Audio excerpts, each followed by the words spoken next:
திருப்புவோம். 1 Samuel 30ஆம் அதிகாரம் 8ஆம் வசனம். 1 சாமுவேல் 30ஆம் அதிகாரம் 8ஆம் வசனம்.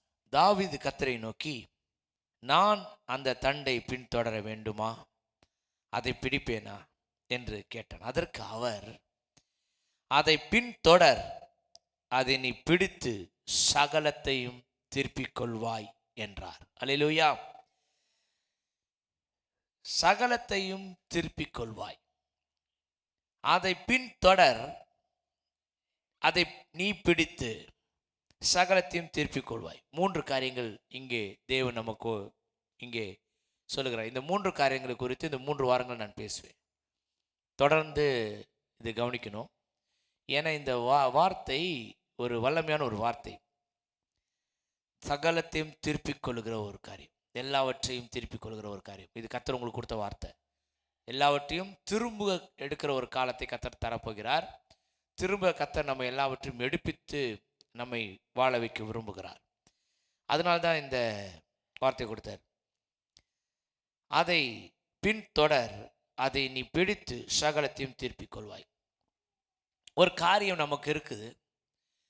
அந்த காரியத்தின் நம்ம நினச்சி பார்க்குறோம், அது நடக்கணும்னு நினைக்கிறோம், செய்யணும்னு நினைக்கிறோம், நடந்தால் நல்லா இருக்கும்னு நினைக்கிறோம், இதுலேருந்து வெளியே வந்தால் நல்லா இருக்கும்னு நினைக்கிறோம். ஒரு சூழ்நிலை, ஒரு பிரச்சனை, ஒரு மனஸ்தாபங்கள், மன கஷ்டங்கள், நம்மளுக்கு இருக்கிற சில விதமான ஒரு காரியங்கள்.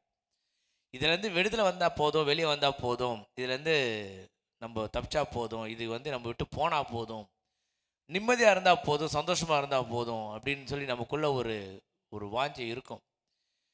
இங்கே தாவீதுக்கு ஒரு பெரிய பிரச்சனை என்னன்னா, தாவீது தன் எல்லாவற்றையும் இழந்து மன சஞ்சலத்தோடு கூட இருக்கும்போது ஆண்டவர்கிட்ட போய் கேட்குறான், ஆண்டவரே நான் இதை செய்யட்டுமா, எனக்கு இது கிடைக்குமா, இது நடக்குமா. இன்னைக்கு நம்ம கூட என்ன பண்ணுறோன்னா, ஆண்டவரத்தில் நிறைய நேரத்தில் நம்ம ஜெபிக்கிறோம், ஆண்டவர் இது நடக்குமா, இது கிடைக்குமா, இது ஆகுமா, இது முடியுமா, இது நடந்தால் நல்லாயிருக்கும் ஆண்டவர், இது எனக்கு நீங்கள் செஞ்சீங்கன்னா நல்லாயிருக்கும், எனக்கு இது கிடைக்க பண்ணிங்கன்னா நல்லாயிருக்கும், இது எனக்கு வாய்த்தால் நல்லாயிருக்கும்னு சொல்லி நம்ம நிறைய விஷயங்கள் கர்த்தரோடு கூட பேசுகிறோம்.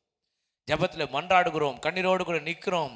இது எனக்கு வேணும், இது நடந்தால் எனக்கு இது பெரிய ஒரு பாக்கியமாக இருக்கும். அப்போ தான் இந்த மன சஞ்சலத்திலேருந்து, சலிப்புலேருந்து, இந்த வேதனையிலேருந்து, துக்கத்திலேருந்து நான் வெளியே வருவேன். எனக்கு இது நடந்தால் நல்லாயிருக்கும்னு மனசுக்குள்ளே ஓடிட்டு இருக்கிறது கர்த்தருக்கு தெரியப்படுத்துகிறேன். தெரியப்படுத்திட்டே இருக்கு. ஆண்டவரே எனக்கு இதுலேருந்து ஒரு விடுதலை கொடுங்கப்பா, இந்த சஞ்சலத்திலேருந்து ஒரு விடுதலை கொடுங்க, இந்த சலிப்புலேருந்து ஒரு விடுதலை கொடுங்க, இந்த வாழ்க்கை இப்படிப்பட்ட ஒரு போராட்டமான வாழ்க்கையிலேருந்து எனக்கு ஒரு விடுதலை கொடுங்க, இந்த கடன் பிரச்சனைகள்லேருந்து எனக்கு விடுதலை கொடுங்க, இந்த வியாதியின் பிரச்சனைலேருந்து எனக்கு விடுதலை கொடுங்க, ஒரு சமாதானத்தை எனக்கு கொடுங்கன்னு சொல்லி நான் கர்த்தரிடத்தில் நம்ம எப்பவுமே கேட்டுக்கிட்டே இருக்கிறோம். ஒவ்வொருத்தருக்கும் ஒவ்வொரு விதமான பிரச்சனை இல்லாத மனுஷனே இல்லை, எல்லாருக்கும் ஒரு பிரச்சனை இருக்குது. ஆனால் பிரச்சனையோடு கூட இருக்கிறோம். நம்ம என்ன பண்ணுறோம்னா, தேவனிடத்தில் கேட்குறோம். தேவனிடத்தில் கேட்டுட்டு என்ன பண்ணுறோம், விட்டுறோம்.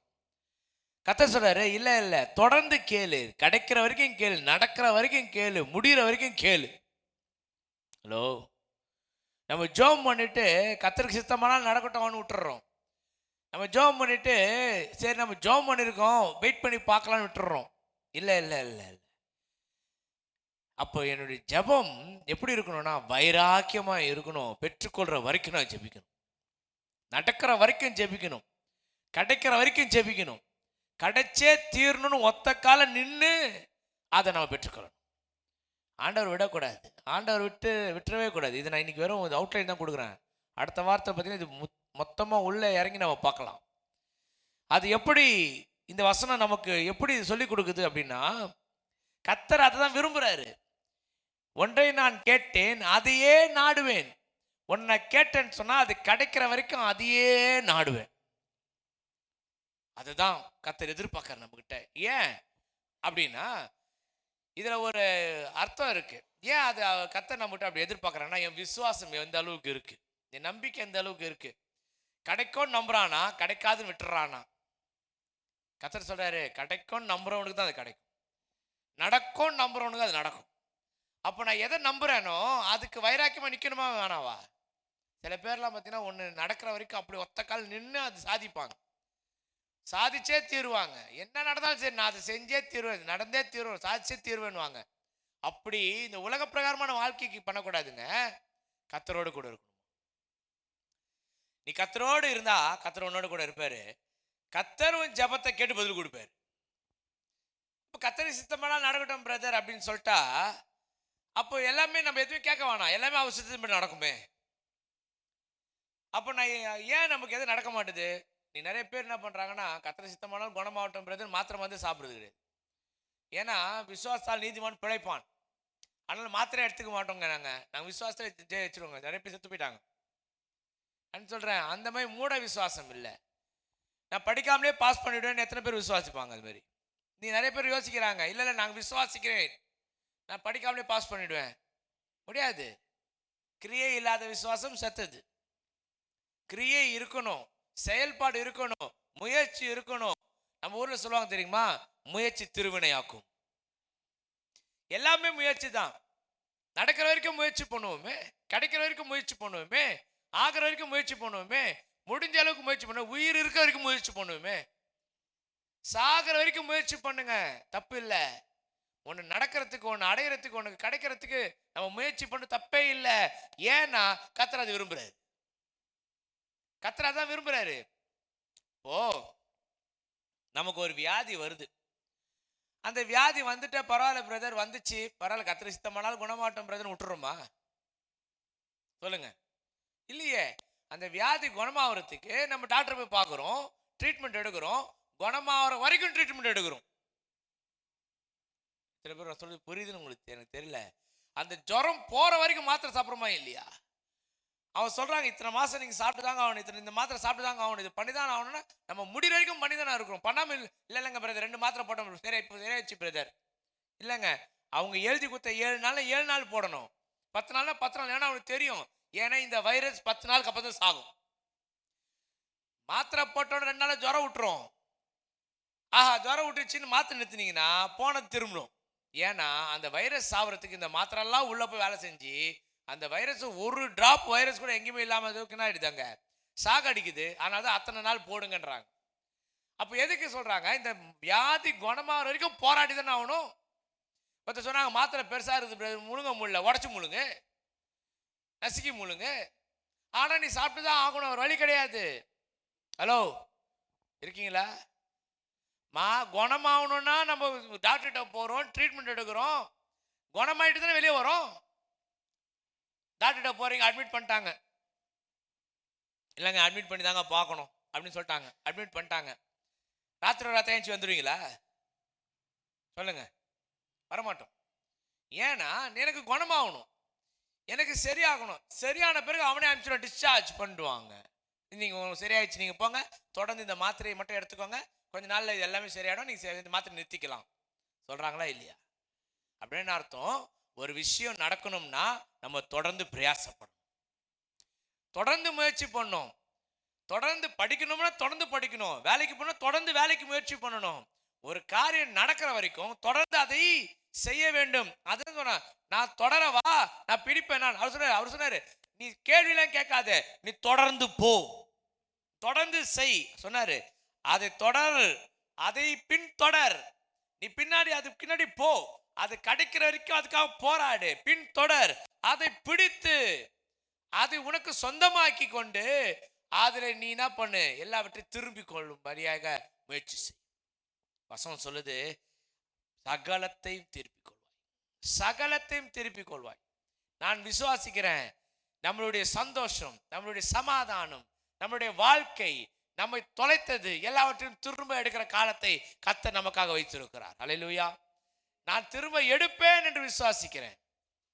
நான் கடன் இல்லாத ஒரு வாழ்க்கை வாழ்வேன் என்று விசுவாசிக்கிறேங்க. வியாதி இல்லாத ஒரு வாழ்க்கை வாழ்வேன் விசுவாசிக்கிறேங்க. சமாதானமான ஒரு வாழ்க்கை, நிம்மதியான ஒரு வாழ்க்கை, சந்தோஷமான ஒரு வாழ்க்கை வாழ்வேன் நான் விசுவாசிக்கிறேன். எத்தனை பேர் அதுக்காக ஜெபம் பண்ணீங்க தெரியல. நான் ஜெபம் பண்றேன். நான் சொந்த வீட்டில் இருந்தவன், நான் சொந்த வீடு வேணும்னு சொல்லி நான் ஜெபம் பண்ணிட்டு இருக்கேன். சொந்தமா கார் வச்சுட்டு இருந்தவன், சொந்தமா கார் வேணும்னு சொல்லி ஜெபம் பண்ணிட்டு இருக்கிறேன். சொந்தமா வசதியா வாழ்ந்தவன், வசதியா வாழணும்னு சொல்லி ஜெபம் பண்ணிட்டு இருக்கேன். நீங்க நினைக்கிறீங்களா? கண்டிப்பா கர்த்தர் என்னை திரும்ப எடுக்கிற காலத்தை கொடுப்பாரு, நான் திரும்ப எடுப்பேன். கர்த்தர் திருப்பி கொள்வாய் என்று சொன்னார். கர்த்தர் சொன்ன வார்த்தை நிச்சயமா நிறைவேறும். விசுவாசிகள் மாத்திரம் ஒரு ஆமென் சொல்லு பார்க்கலாம். நல் வாழ்வு உங்களுக்கு, நல் வாழ்வு, சுக வாழ்வு சீக்கிரத்தில் துளிர்க்கும். உன் சுக வாழ்வு சீக்கிரத்தில் துருக்கும். சுகமான ஒரு வாழ்வு, நிம்மதியான வாழ்வு சீக்கிரத்தில் துளிர்க்கும் என்று கர்த்தர் சொன்னார்னா, அது சொன்னா கண்டிப்பா செய்வார். அப்ப இந்த வார்த்தை சொல்லுது, நீ தொடர்ந்து போ, அதை பிடித்து அதை சொந்தமாக்கிக்கோ. திருப்பிக் கொள்வாய். இழந்தவைகள் எல்லாவற்றையும் திரும்பிக் கொள்வாய். இழந்த காரியங்களை திருப்பிக் கொள்வாய். அப்ப கர்த்தர் சொன்ன வார்த்தை நிச்சயமா நிறைவேறுமா இல்லையா? அவன் போனான், தாவீது போனான், ரெட்டத்தனையா திருப்பி கொண்டு வந்துட்டான். யாரு கூட இருந்தா? அப்போ எந்த மனுஷனும் கூட இல்லைங்க, கர்த்தர் கூட இருந்தார். தெரியுமா உங்களுக்கு? அவன் போனது 600 பேரோட போனான். ஆனா அங்க போய் நிற்கும் போது பார்த்தா ஒட்டணும் இல்லை. அப்படியே போக போக போக போக போக குறைஞ்சி போய் கட்சியில் ஒரு 100 பேரை கூப்பிட்டு போயிட்டு மொத்தம் ராஜ்யத்தை தூக்கிட்டு வந்துட்டான். அது நான் வர வாரத்தில் நான் உங்களுக்கு எக்ஸ்பிளைன் பண்ணுறேன். நான் ஏன் இது சொல்கிறேன் அப்படின்னா, என் கூட யாரும் இல்லை பிரதர், எனக்கு சப்போர்ட் பண்ண யாரும் இல்லை பிரதர், எனக்கு உதவி செய்ய யாரும் இல்லைங்க, நான் மட்டும் தனியாக இருக்கேன், என்னால் என்ன பண்ண முடியும் அப்படின்னு நீங்கள் நினச்சிங்கன்னா, நான் சொல்கிறேன், நீங்கள் தனியாக இருந்தால் தான் செய்ய முடியும். ஏன்னா கூட ஒருத்தர் இருந்தாங்கன்னா ஒன்று உங்களை பார்த்து பொறாம போடுவாங்க, இல்லை உங்களை செய்ய விடாமல் பண்ணுவாங்க. அதெல்லாம் நடக்காதுங்க, அதெல்லாம் கிடைக்காதுங்க, அதெல்லாம் ஆகாதுங்க, ஏங்க அப்படின்ற மாதிரி நம்மள என்ன பண்ணுவாங்க, மட்டம் தட்டுவாங்களோ வெளியே. நம்ம கூட இருந்து நம்ம செய்யலாம் பண்ணலான்ற ஒரு எண்ணமே அவங்களுக்கு என்ன பண்ணாதுங்க, வராது. நம்ம நல்லா ஆகிட்டா அவங்களுக்கு தான் முதல்ல பிடிக்காது. யாராக இருந்தாலும் சரி, செய்கிற காரியம் தனியாக செய்யும் போது தான் சொல்லுவாங்க செல்ஃப் டிசிஷன் சொல்லுவாங்க, சுயமான முடிவு. சுயமான முடிவு, சுயமா எடுக்கணும். ஒரு முடிவு எடுத்தா சுயமா எடுக்கணுங்க. அந்த முடிவு கர்த்தரோடு கூட சேர்ந்து எடுக்கணும். சில பேர்லாம் முடிவு எடுக்கிறாங்க, நான் முடிவு எடுத்து தான் கரெக்டுன்னுவாங்க.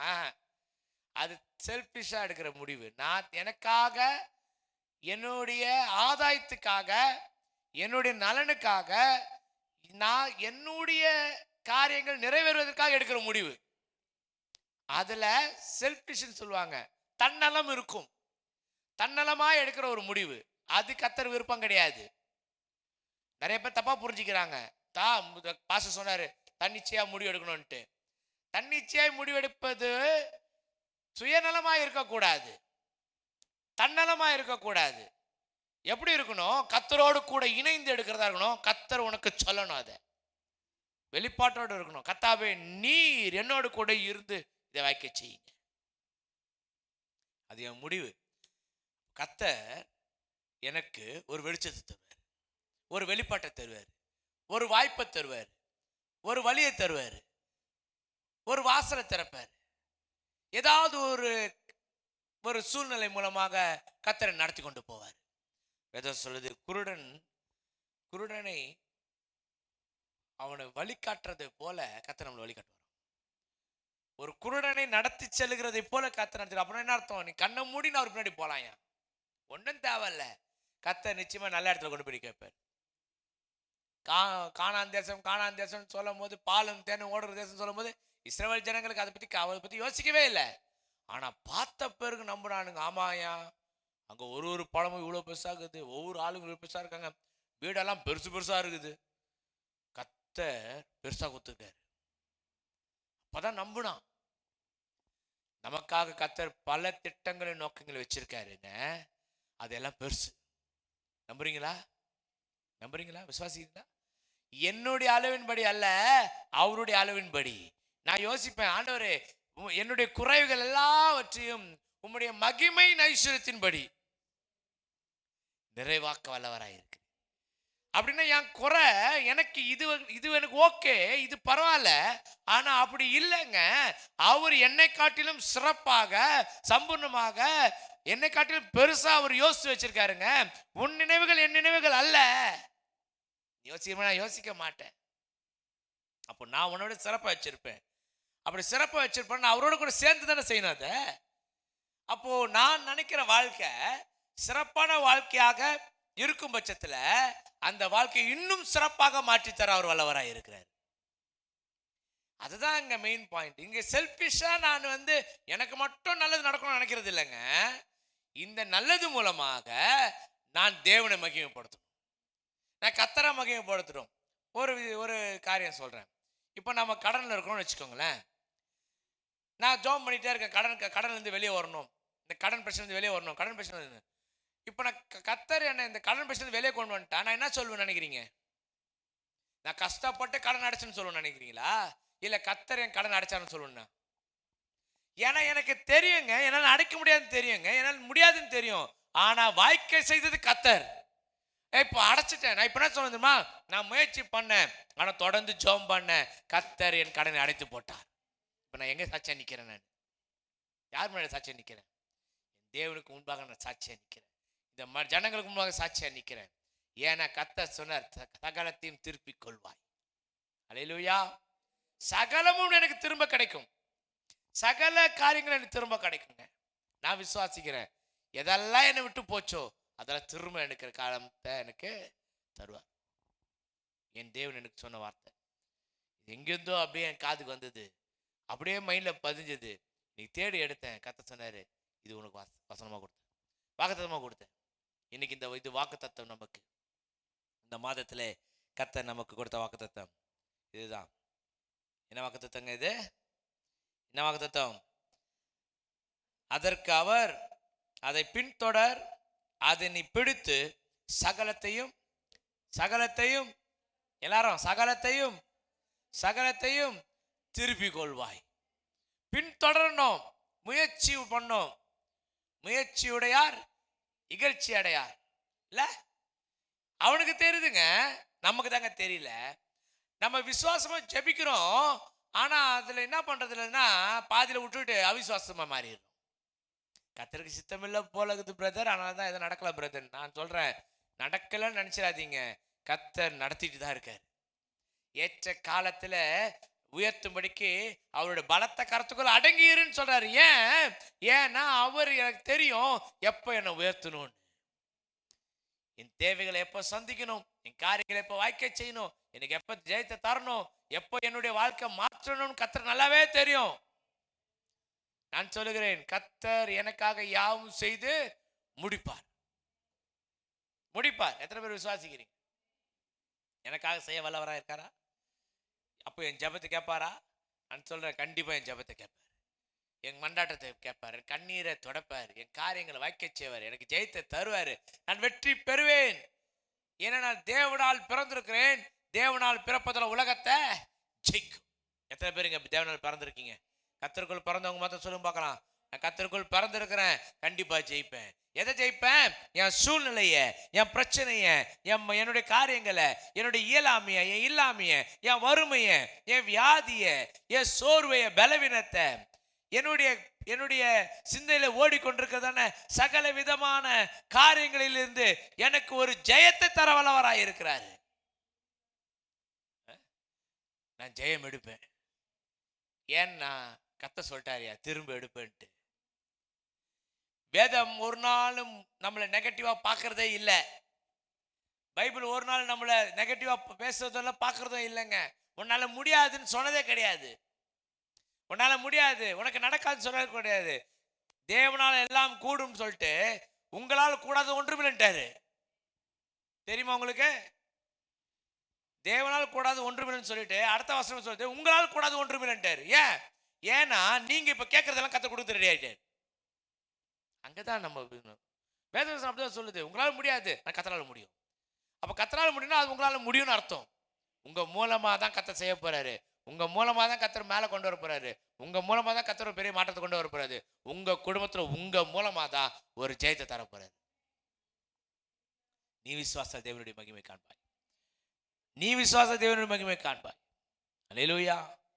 நான் சொல்லுகிறேன், நான் நம்புகிற தேவன் ஒரு நாளும் ஒரு காலம் என்னை கைவிடவே மாட்டார். விசுவாசிக்கிற மாதிரி ஒரு ஆமென் சொல்லுங்க. அல்லேலூயா. ஆமென். நீங்க 1000 குழப்பத்துல வந்திருக்கலாம், 1000 யோசனை வந்திருக்கலாம், 1000 விதமான உங்களுக்கு மண்டியில் ஓடிட்டு இருக்கலாம். இதெல்லாம் எப்படி ஆக போகுது, எப்படி நடக்க போகுது, எப்படி இருக்கு? எனக்கும் தான் அப்படிதான் இருக்கு. ஆனால் ஒன்னே ஒன்று மட்டும் தெரியும், என் தேவன் எனக்காக யுத்தம் செய்கிறவராயிருக்கார். என் தேவன் எனக்காக பரிந்து பேசுகிறவராயிருக்கார். என் தேவன் எனக்காக நியாயம் விசாரிக்கிறவராயிருக்கார். என் தேவன் எனக்காக யாவும் செய்து முடிக்கிறவராயிருக்கார். அல்லேலூயா. விசுவாசித்தவளே பாக்கியவதி. நீங்க விசுவாசிக்கிறீங்களா? நீங்க நம்புறீங்களா? இந்த வசனம் நிறைவேற நம்புறீங்களா? தொடர்ந்து ஜெபிங்க. ஒரு காரியம் நடக்கிற வரைக்கும் ஜெபிங்க, முடிகிற வரைக்கும் ஜெபிங்க. முடிஞ்ச பிறகு சாட்சி சொல்லுங்க, கர்த்தர் ஜெபத்தை கேட்டு பதில் கொடுத்தார். ஹல்லேலூயா, ஹல்லேலூயா. நான் சொல்றேன், உங்க ஜெபங்கள் எல்லாம் பதிலாக மாறப்போகுது. நீங்க ஜெபிக்கிற ஜெபங்கள் எல்லாம் பதிலாக மாறப்போகுது.